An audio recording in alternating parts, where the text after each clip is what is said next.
girl had tons of dating experience, but deep down she was actually very innocent because she didn't know how to say no. She agreed every time someone confessed to her, but none of her relationships ever lasted more than 2 months. It turned out every guy she met was a jerk, which made her stop believing in love. That is, until she met Jack. For the first time, she finally understood what it meant to love and be loved. One day, Jack lost a bet with his friend and was forced to confess to Jenny.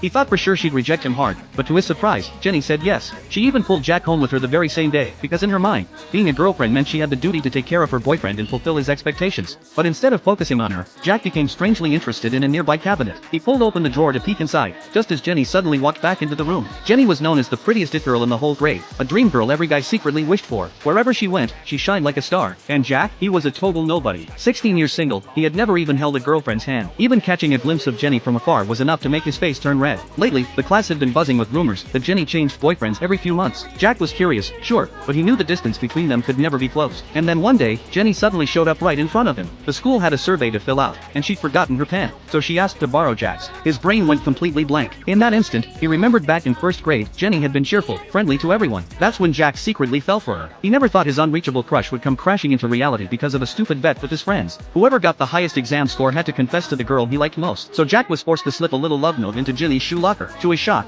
Jenny actually came to meet him. Jack was so nervous he felt like he might crap his pants. But with his friends watching, he had no choice but to man up. Even if he got rejected, at least he would have given it his best shot. So Jack confessed, "I like you." And the moment he said it, he froze. His friends watching nearby couldn't believe what they were seeing. Soon after, the two of them were walking home together. Jack couldn't stop wondering why Jenny would ever agree to go out with him. After all, they'd hardly ever talked before. Jenny just smiled and said, "Then let's start getting to know each other now. Isn't that how you end up falling in love?" Jack stood there stunned. Jenny worried he thought she was just a shallow girl who didn't care who she dated. But actually, she had high standards. She couldn't stand guys who never cut their nails, or those who didn't wipe their sweat. And she wouldn't date flashy guys who could sing, dance, rap, and play basketball. But no matter what people said, whenever someone confessed to her, it still made her happy. Even if those feelings seemed weak, she wanted to give people a chance. Because maybe, a fake crush could grow into something real. Wasn't that exciting to think about? The sad truth was, none of her relationships ever reached that point. Every time, she ended up being dumped. And people started thinking she was easy. But the truth was the exact opposite. She gave her whole heart to every relationship. Even though she dressed sexy and bold, her personality was straightforward and pure. And if another boy confessed to her while she was dating, she would reject him on the spot. That day, they arrived at Jenny's house. Her family happened to be out, so she invited Jack inside. Jack thought they'd just sit in the living room, but she took him straight to her bedroom. His brain short-circuited instantly. Jenny told him to sit anywhere he liked while she went downstairs to grab drinks. Left alone, Jack realized this was the first time he'd ever been in a girl's room.